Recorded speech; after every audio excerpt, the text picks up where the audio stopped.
वैसे आज का चैप्टर है क्या? सॉल्यूशन ना, ठीक है। लाल माने खतरा।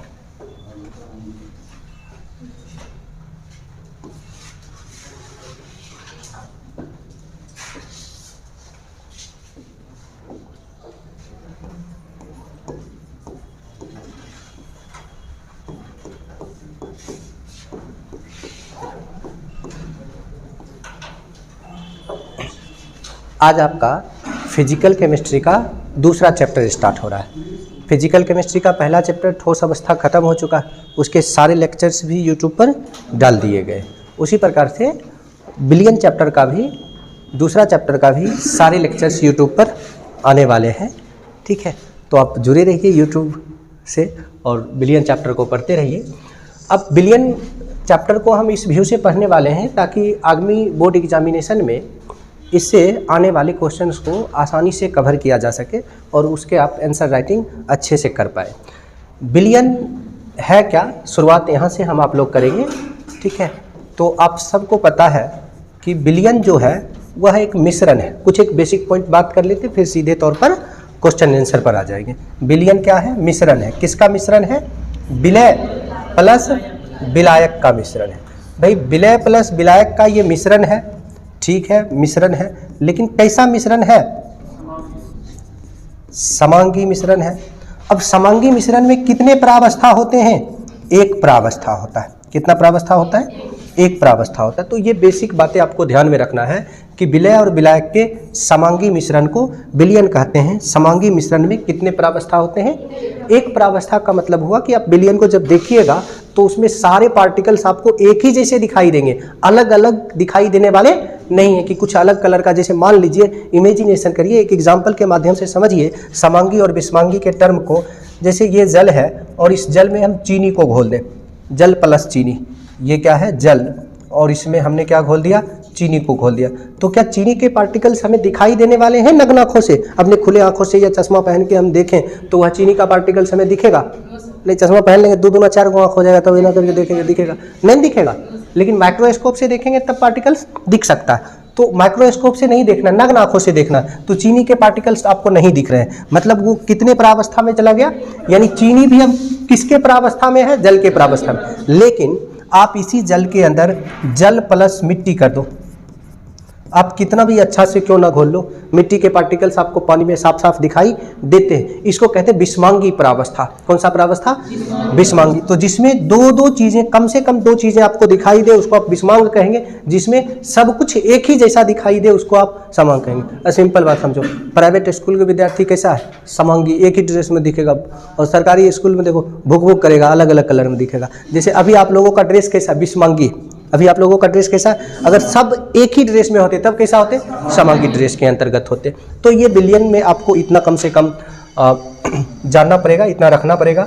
अब रही बात कि बिलियन में ऐसे कौन कौन से टॉपिक हैं भाई जिसे हमें कवर करना चाहिए? किसके लिए? बोर्ड के लिए, ठीक है। बोर्ड के लिए ये टॉपिक, कौन कौन से टॉपिक कवर करना चाहिए? देखिए, बिलियन में आपको जो आना चाहिए बोर्ड के लिए वो क्या है? सांद्रता। बहुत अच्छा तरीका से आना चाहिए। सांद्रता ज्ञात करने के विधि है मोल अंश, मोलरता, मोललता, नॉर्मलता, पीपीएम। और भी बहुत सारे विधि हैं, लेकिन ये 5 का नॉलेज आपके पास होना चाहिए। इसके अलावे इस चैप्टर्स के अंतर्गत आपको आना चाहिए किसका नियम? हेनरी का नियम। हेनरी के नियम पर ठीक ठाक आप पकड़ बना लीजिए अगर बिलियन चैप्टर से बोर्ड एग्जामिनेशन में अच्छे नंबर का क्वेश्चन बनाना चाहते हैं। इसके अलावा आप पकड़ बनाइए किसका नियम? राउल्ट का नियम। राउल्ट के नियम को और कौन सा नियम बोला जाता है? रॉबल का नियम। ये रावण कौन बोला रे? रॉबल बोली। और हमको लगा रावण वन कहाँ से आ गया? रॉबल का नियम, रॉबल का नियम, ठीक है। इसके अलावे एक और टॉपिक आना चाहिए, उसका नाम क्या है? अनुसंख गुणधर्म। आप बस इन 4 टॉपिक को यदि पढ़ लोगे अच्छा तरीका से, इसके एक एक पॉइंट को समझ लोगे तो बिलियन चैप्टर से ऐसा एक भी क्वेश्चन नहीं होगा जो 2024 के आने वाले बोर्ड एग्जामिनेशन में इससे बाहर हो। सारे क्वेश्चंस इसी के अंदर होंगे। अच्छा, ज़्यादा पढ़े लिखे बच्चे ये सोच रहे हैं कि इसके बाद चैप्टर में बचा क्या ना, ये चीज़ भी चल रहा होगा ना, मतलब पूरा चैप्टर ही कवर है, ठीक है। लेकिन फिर भी बहुत सारे छोटे छोटे पॉइंट छोड़े गए हैं ना, ये मूल टॉपिक्स हैं चैप्टर्स के। अगर इतना आपको पता है तो आप कुछ भी कर सकते हो इस चैप्टर्स के अंतर्गत। तो आज के क्लास में हम लोग इन बेसिक के साथ अब शुरुआत करने वाले हैं लॉन्ग आंसर टाइप क्वेश्चन का। कम से कम आप इसको इसी ऑर्डर में लिख लीजिए। तो 1 मिनट के लिए इसको हटाइए, इसको हम यहाँ से हटा लेते, मतलब ये वाला हिस्सा आपको नहीं लिखना है, ठीक है, ये वाला हिस्सा आपको नहीं लिखना, बाकी सब कुछ लिख देना। ये विलयन बराबर विलय प्लस विलायक मिश्रण समांगी एक प्रावस्था, जल्दी कर लीजिए।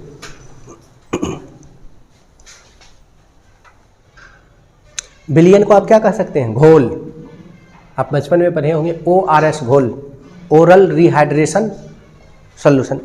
अच्छा, ORS घोल ओरल रिहाइड्रेशन सॉल्यूशन, ये ओरल रिहाइड्रेशन सॉल्यूशन का उपयोग कब हुआ करता था? जब बॉडी में पानी की मात्रा कम जाता था। ओरल रिहाइड्रेशन सॉल्यूशन, जैसे दस्त हो जाए, उल्टियाँ हो जाए, तो हम आप लोग ORS घोल बनाते थे, घर में बना लेते थे। आजकल तो एक पाउच आता है, अलग अलग फ्लेवर में आता है, ऑरेंज फ्लेवर ना, मैंगो फ्लेवर, और उस फ्लेवर पाउच को काटो, डालो, घोलो, पी लो, खत्म ORS। जल्दी कीजिए, हो गए? तो शुरुआत कहाँ से होगा चैप्टर का? चैप्टर का शुरुआत होगा sir long answer type question से। प्रत्येक चैप्टर का शुरुआत हम आप लोग उसी जगह से करते हैं, और लॉन्ग आंसर टाइप क्वेश्चन इस प्रकार से कवर किया जाता है, लिखा जाता है कि ताकि इस चैप्टर के जितने भी मैक्सिमम थ्योरी हो वो आ जाए और क्वेश्चंस बने आपसे। यानी क्वेश्चन बनाते में विशेष तौर पर ऑब्जेक्टिव बनाने में कोई दिक्कत ना महसूस हो। जैसे आपने सॉलिड स्टेट में देखा, अगर आपने क्रैश कोर्स का, कोई बच्चे अगर पूरा कोर्स नहीं भी किए हैं रेगुलर, अगर क्रैश कोर्स का सारे लेक्चर वो अटेंड कर रहे हैं, उसके बाद उसके क्वेश्चंस जो बोर्ड ने पूछे हैं कई वर्षों से, और 15-20 क्वेश्चन एक्स्ट्रा फिर दिया गया था, वो क्वेश्चंस अगर बनाते हैं तो उतने थ्योरी के बल पे वो सारे क्वेश्चन कॉन्सेप्ट के साथ बनते हैं। ये लेक्चर का खासियत होता है। अगर आप लेक्चर पूरा कर रखें तो सब कुछ संभव है। तो चलिए, सबसे पहले आज की क्लास में हम आप लोग जो शुरुआत करने वाले हैं वो शुरुआत कहाँ से होगा? लॉन्ग आंसर टाइप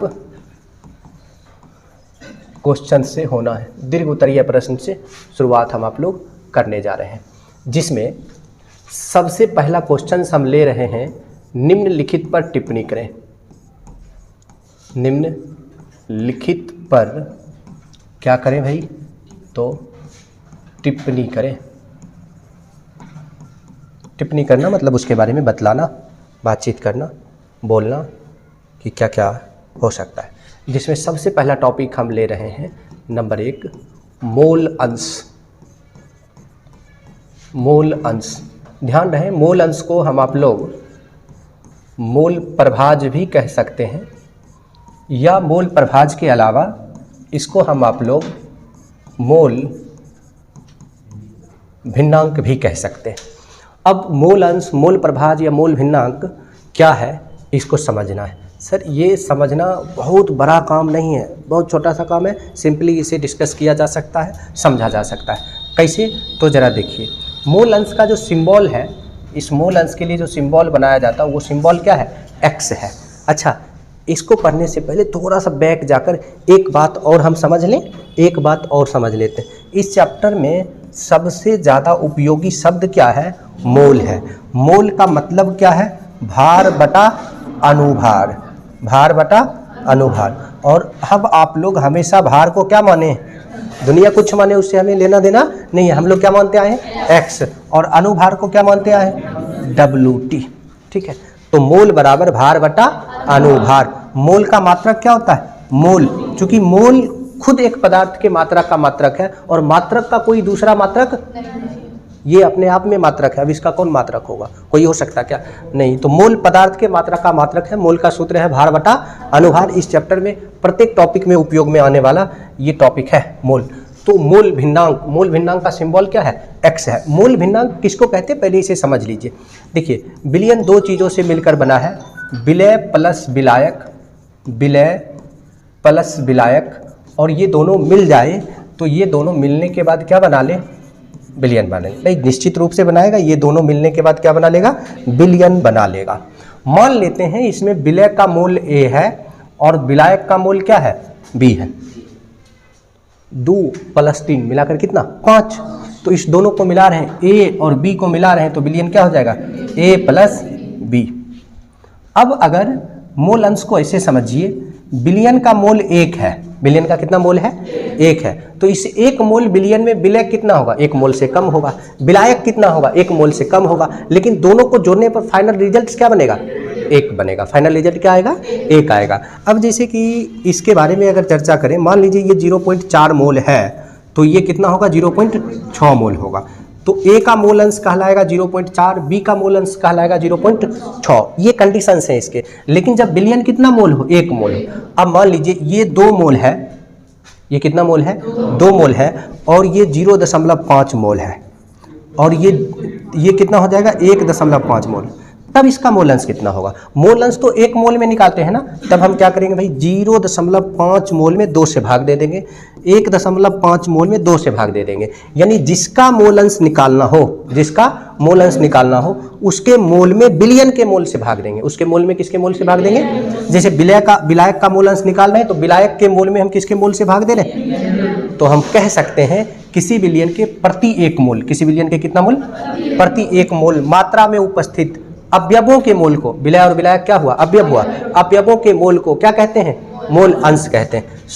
सबसे पहले ना, अब इसके लिए हम डायग्राम तैयार करते हैं, टर्म तैयार करते हैं, फिर डेफिनेशन के साथ इसे आसानी से लिख डालेंगे। जैसे अब देखिए, इसके लिए क्या डायग्राम तैयार किया जा सकता है। डेफिनेशन के लिए थोड़ा स्पेस रख लेते हैं। यहाँ हम लिख लेते हैं एक्स विलय।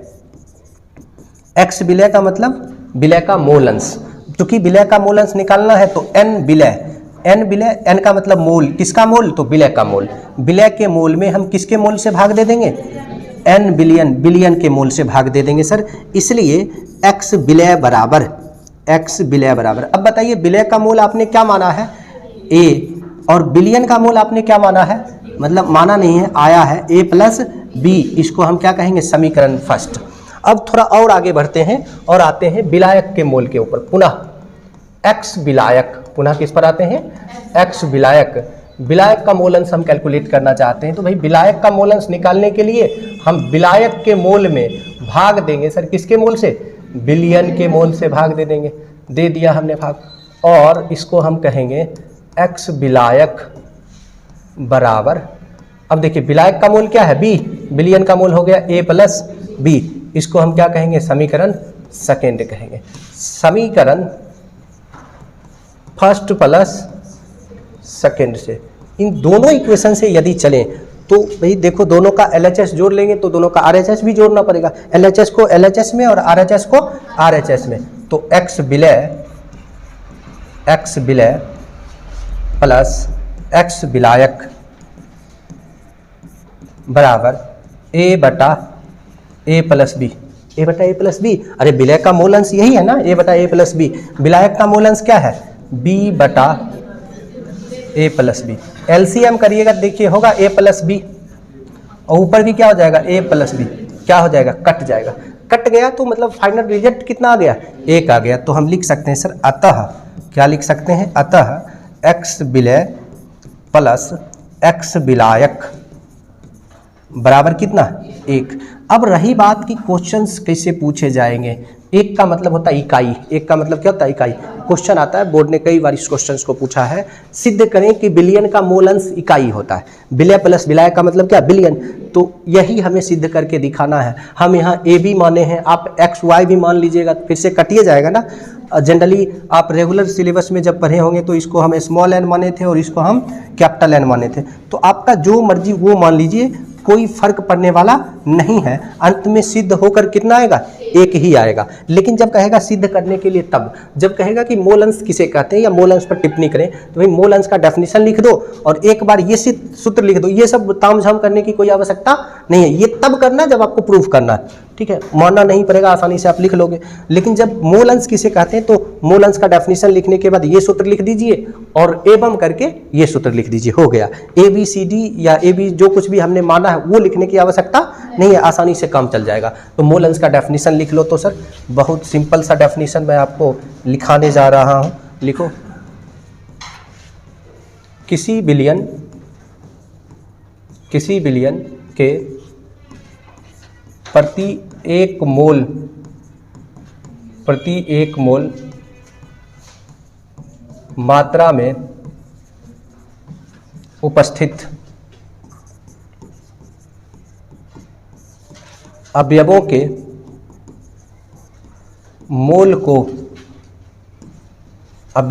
मोल को मोल अंश कहते हैं। इसे x से सूचित किया जाता है।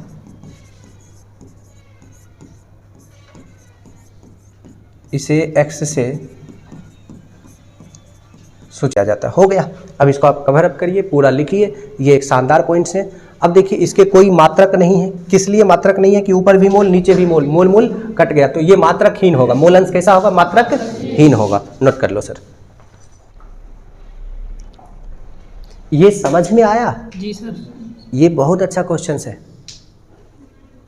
एक चीज देखिएगा विलयन के अंदर कि जिसमें आयतन आ जाए वह ताप में परिवर्तन के कारण परिवर्तित होगा, और जिसमें आयतन ना आए वह ताप में परिवर्तन के कारण परिवर्तित नहीं होगा। तो जैसे कभी कभार क्वेश्चन भी आ जाता है, मोलरता में आयतन आता है, मोलरता ताप में परिवर्तन के कारण परिवर्तित हो जाता है, क्यों? क्या रीजन लिखिएगा? क्योंकि इसे आयतन के सापेक्ष व्यक्त किया जाता है। मोल अंश ताप में परिवर्तन के कारण परिवर्तित नहीं होता है, क्यों? क्योंकि इसे द्रव्यमान के सापेक्ष व्यक्त किया जाता है। इन्हें लिखिएगा कि आयतन के सापेक्ष व्यक्त नहीं किया जाता है। ये आपका ट्रेंडिंग आंसर होता है ना, ऐसा मत करिए, ठीक है? एक में होता है, एक में नहीं होता है। अंतर आप लोगों से अच्छा कोई नहीं लिख सकता। ठीक, दूसरे क्वेश्चन की ओर बढ़ा जाए। दूसरा क्वेश्चन है आपका, इसी में हम लोग एक और टॉपिक पढ़ेंगे। 2-4 टॉपिक तो पढ़ेंगे टिप्पणी करने वाला, 2-4 छोटे छोटे पॉइंट्स पर टिप्पणी करेंगे ताकि आगे जो क्वेश्चंस आएंगे उसे बेहतर रूप से बनाया जा सके। दूसरा क्वेश्चन होगा हम लोगों का मोलरता, या इसी को हम आप लोग कहेंगे मोलर सांद्रता। नहीं भाई, मोलरता अलग बात है, इसका दूसरा नाम क्या हो जाएगा? मोलर सांद्रता। तो डिस्कस कर लेते हैं, देख लेते हैं कि मोलर सांद्रता एक्चुअल में क्या है, किसे कहते हैं मोलर सांद्रता। तो सीधे तौर पर समझिए, जैसे विलय प्लस विलायक, ये दोनों मिलकर क्या बनाएगा? मिलियन बनाएगा। और विलियन का जो वॉल्यूम हमारे पास आया वो कितना लीटर आया? 1 लीटर आया। इस 1 लीटर विलियन में अगर विलय 2 मोल है, विलय कितना मोल है? 2 मोल है, तो मोलरता कहलाएगा 2 मोल प्रति लीटर। कितना मोल प्रति लीटर? और अगर 0.5 मोल विलय है तो मोलरता कहलाएगा 0.5 मोल प्रति लीटर। लेकिन जब 1 लीटर रहेगा तब ना, जैसे मानिए ये 5 लीटर है और इसका मोल दिया हुआ है हमारे पास 4 मोल, तब इसका मोलरता क्या होगा? देखो हम मात्रक लगाते थे मोल प्रति लीटर, यानी ऊपर मोल रखना है, नीचे क्या रखना है? लीटर रखना है। तो 4 मोल में हम 5 लीटर से क्या करेंगे? भाग दे देंगे, यानी 4/5 मोल प्रति लीटर। इससे क्या स्पष्ट होता है? इससे स्पष्ट होता है सर, किसी विलयन के 1 लीटर में, किसी विलयन के कितने लीटर में? 1 लीटर में उपस्थित विलय के मोल को, किसके मोल को क्या कहते हैं? तो लिखो तो सर डेफिनेशन सबसे पहले।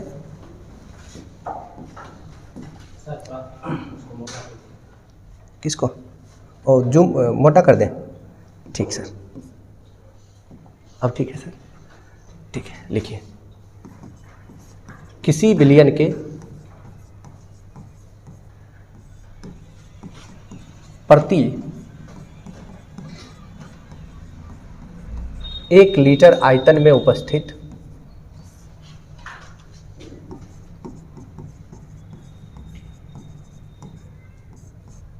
विलय के मोल को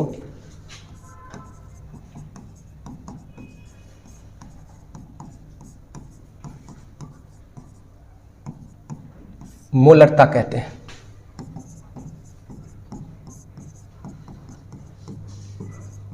इसे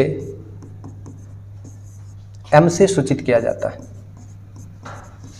कैपिटल M लिखिएगा। इसे M से सूचित किया जाता है। अब ना सर बहुत सिंपल सी टर्म्स है यहाँ पर, क्या वो ये कि इसका अगर हमें फॉर्मूला लिखना हो तो हम क्या लिख सकते हैं? अर्थात M यानी मोलरता बराबर N विलय यानी विलय का मोल बटा किसका आयतन? V विलियन, विलियन V मतलब वॉल्यूम, आयतन, और ये आयतन किस में होना चाहिए? लीटर में होना चाहिए सर, ऐसा हम कर लेंगे। और इसी को हम लिख देंगे m बराबर n बटा v। सिंबॉलिक टर्म में क्या लिख देंगे, m बराबर n बटा v, ऐसा करके लिख डालेंगे। लेकिन इतना लिखने से अच्छा, जब क्वेश्चन पूछे मोलरता किसे कहते हैं तो डेफिनेशन लिखकर सूत्र लिख के इसका एक लाइन का नीचे बस सूत्र में इतना ही लिखना और इसका एक मात्रक लिख देना मोल प्रति लीटर। बट इतना से नॉमेरिकल्स क्वेश्चन तो बनेगा नहीं। नॉमेरिकल्स क्वेश्चन बनाने के लिए इसे हम तोड़ देते हैं। इसे हम तोड़ देते, कैसे तोड़ देते सर, m बराबर मोलरता बराबर मोल, मोल का जस्ट मतलब पीछे आपने पढ़ा कि मोल बराबर भार बटा क्या, अनुभार। तो हम भार में भाग देंगे किससे, अनुभार से। तो पहले हम भाषा में लिख देते हैं, विलय का भार, विलय का भार बटा कौन सा भार, अनुभार, काहुल बटा भी बिलियन, बिलियन का आयतन। और बिलियन का आयतन किस में चाहिए, अगर ml में हो, बिलियन का आयतन किस में हो ml में हो तो आप 1000 से भाग दे दो, वह डाटा ऑलरेडी किस में आ जाएगा, लीटर में आ जाएगा। इसको अब हम सीधा करते हैं सर, सीधा कर लेते हैं यहीं पर कि m बराबर, अब विलय का भार, भार को हम क्या माने हैं, x माने, तो x लिख दें सीधा। w अनुभार को क्या माने, wt लिख देते, 1000 बटा का बटा ऊपर जाकर सट्टा, ठीक है। तो ऊपर जाकर क्या हो जाएगा, गुना हो जाएगा, आ जाएगा गुना में। अब बटा v इन ml, v इन ml वॉल्यूम इन मिलीलीटर, कंप्लीट, ये मोलरता का कंप्लीट सूत्र हो गया। अब इसका मात्रक क्या होता है भाई, तो यहाँ पर जस्ट इसके नीचे हम लिख देंगे कि मोलरता का मात्रक क्या होता है, मोल प्रति लीटर। अच्छा, अभी के दौर में चूंकि मॉडर्न युग है, इसमें मोल लीटर इन्वर्स भी लिखा जाता है ना, मोल लीटर इन्वर्स होता है, आप ऐसे टर्म्स में लिख सकते हैं। मान लीजिए क्वेश्चन आ गया 2 नंबर के लिए, मोलरता का मात्रक ज्ञात करें, तो ज्ञात करके दिखाना होगा। मात्रक हमेशा किससे निकलता है, सूत्र से निकलता है, ऐसा आप फिजिक्स में पढ़ चुके हैं। तो मोलरता बराबर n विलय, यानी विलय का मोल बटा v बिलियन, बिलियन का आयतन। इसलिए मोलरता बराबर n विलय, विलय का मोल, मोल का मात्रक क्या, मोल, और आयतन का मात्रक क्या, लीटर। अच्छा, आयतन का ऐसा ही मात्रक तो मीटर क्यूब होता है, आयतन का ऐसा ही मात्रक क्या होता है, मीटर क्यूब। फिर लीटर क्यों लिख रहे हैं, देखिए लिक्विड और गैस को व्यवहारिक रूप से किस में व्यक्त किया जाता है, लीटर में, और ठोस को किस में व्यक्त किया जाता है, मीटर क्यूब में। तो यहाँ पर लिक्विड है ना, तरल पदार्थ है ना, इसलिए हम लीटर में इसे व्यक्त कर रहे हैं। तो इसका मात्रक हो गया मोल प्रति लीटर, या इसी को हम आप लोग क्या कहेंगे, मोल लीटर इन्वर्स। यह ताप में परिवर्तन के कारण क्या होगा, परिवर्तित हो जाएगा। क्वेश्चन आ जाएगा मोलरता, वो मैं लिखा नहीं रहा हूँ, आपको समझना है, आपको खुद से। मोलरता ताप में परिवर्तन के कारण परिवर्तित हो जाता है, क्यों, क्या लिखेगा, मोलरता ताप में परिवर्तन के कारण परिवर्तित हो जाता है क्योंकि इसे किसके सापेक्ष व्यक्त किया जाता है। और इतना लिखने के बाद ये जो सूत्र है, ये सूत्र आपको लिखना पड़ेगा, समझ में आ गई बात, ताकि इस सूत्र से पता चल जाए कि इसमें आयतन आ रहा है। नोट कर लो सर, कंप्लीट। सर तो यहाँ से ऑब्जेक्टिव क्वेश्चन का पहला टर्म निकल के आता है, क्या मोलरता ताप में परिवर्तन के कारण परिवर्तित होता है, हाँ या ना, हाँ। मोलरता का मात्रक क्या होता है, मोल प्रति लीटर। इसको किसके सापेक्ष व्यक्त किया जाता है, बिलियन के 1 लीटर आयतन में उपस्थित विलय के मोल को क्या कहते हैं। इन सभी बेसिस पर मोलरता और मोललता में अंतर स्पष्ट किए जा सकते हैं ना। तो अगला जस्ट टॉपिक हमें क्या लेना चाहिए, आप कहते हो तो लिख लेते हैं, ठीक है। तो लिखिए नंबर 3,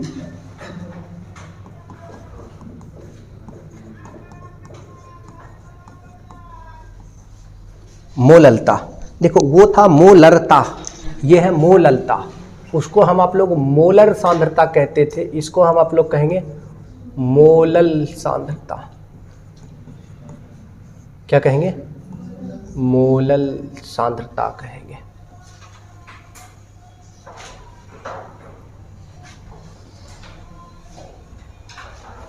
चलो भाई थोड़ा कलर अलग हो जाओ। अच्छा, उसमें और इसमें फ़र्क क्या है, उसमें था कि विलय का मोल, इसमें भी सर विलय का मोल ही है। विलय का मोल उसमें किसके अंदर था, बिलियन के अंदर था। किसके अंदर व्यक्त करते थे, बिलियन के अंदर, बिलियन के आयतन के अंदर। अगर इसके रिस्पेक्ट में व्यक्त करते थे तो क्या कहलाता था, मोलरता। लेकिन इस बार हम विलायक के द्रव्यमान के रिस्पेक्ट में व्यक्त करेंगे, और इसके रिस्पेक्ट में जब व्यक्त करेंगे तब इसको क्या कहेंगे, मोललता। क्या बोलेंगे, मोललता बोलेंगे। तो सिंपल किसी विलयन के 1 किलोग्राम विलायक में, कितना किलोग्राम? 1 किलोग्राम विलायक में उपस्थित किसके मोल को? विलय के मोल को क्या कहते हैं? मोललता या मोलरता कहते हैं। सो लिखिए,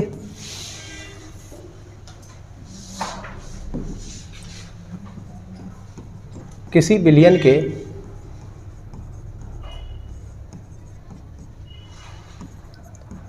प्रति 1 किलोग्राम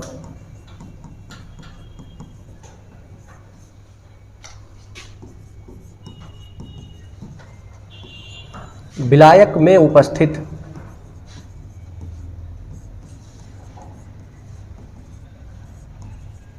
विलय के मोल को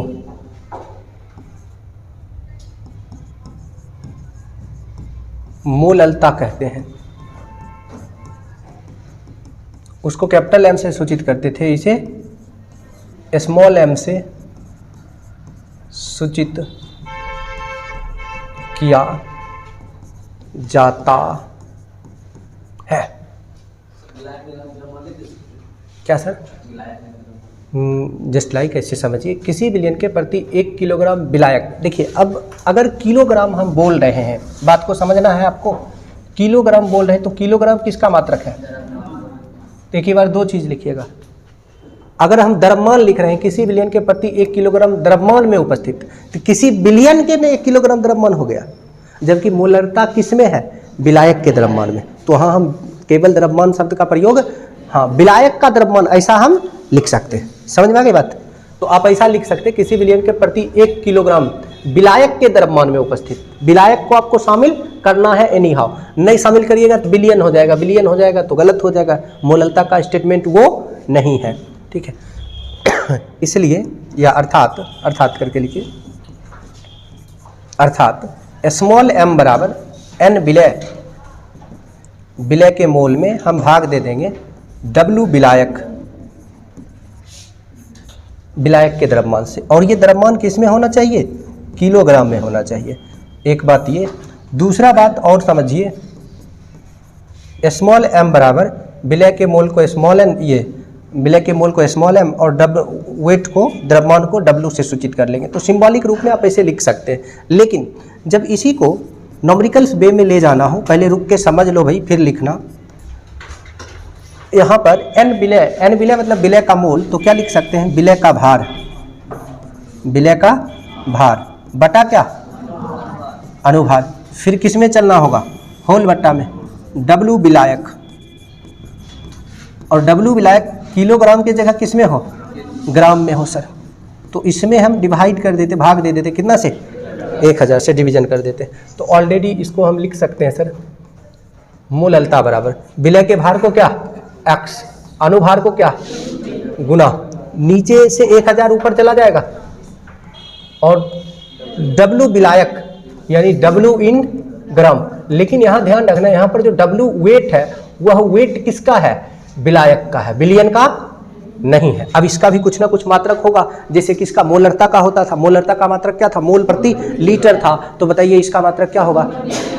तो हम लिख लेंगे यहाँ पर, इसका मात्रक मोल प्रति किलोग्राम होता है। अब मान लीजिए कह रहेगा निकाल के बताइए मोल प्रति किलोग्राम कैसे होता है। सूत्र लगाएंगे कि चूंकि सर मोलरता बराबर एन विलय बटा क्या?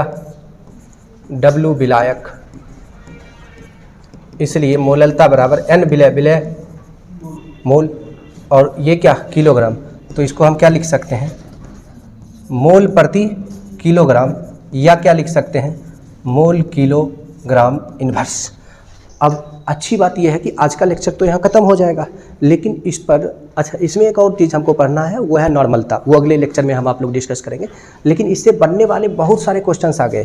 पहला क्वेश्चन HW के तौर पर आप सब लोग बना लीजिएगा, जो लेक्चर देख रहे हैं वो भी। जैसे सबसे पहला क्वेश्चन हो गया, सबसे पहला क्वेश्चन है आपका कि भाई सांद्रता किसे कहते हैं? सांद्रता किसे कहते हैं?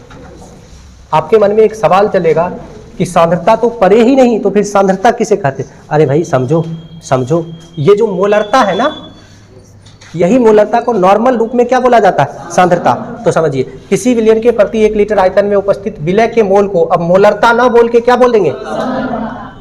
यहाँ पर m से सूचित करते थे, उसको किससे सूचित करते? तो जहां जहां m है सब जगह क्या कर देंगे? बाकी चीजों में कोई परिवर्तन नहीं, परिवर्तन। मोलरता के जगह हम क्या लिखेंगे? सांद्रता। सांद्रता का मात्रक क्या होता है? मोल प्रति लीटर या मोल लीटर इनवर्स। C बराबर n विलय बटा V विलयन, यानी C बराबर मोल प्रति लीटर या मोल प्रति लीटर इनवर्स कर सकते हो जाएगा ना। ये भी ताप में परिवर्तन के कारण क्या होगा? परिवर्तित हो जाएगा। क्यों? क्योंकि इसे आयतन के सापेक्ष व्यक्त किया जाता है। समझ में आ गई बातें? तो एक क्वेश्चन आपका ये बनना है। दूसरा क्वेश्चन है सर, दूसरा क्वेश्चन है मोलरता ताप के कारण परिवर्तित हो जाता है, क्यों? तीसरा क्वेश्चन बहुत महत्वपूर्ण, VVI क्वेश्चंस के अंतर्गत इसको रखिए, इस व्यू से भी कि इससे ऑब्जेक्टिव सब्जेक्टिव दोनों टाइप के क्वेश्चंस बनेंगे। मोलरता एवं मोललता में क्या करें?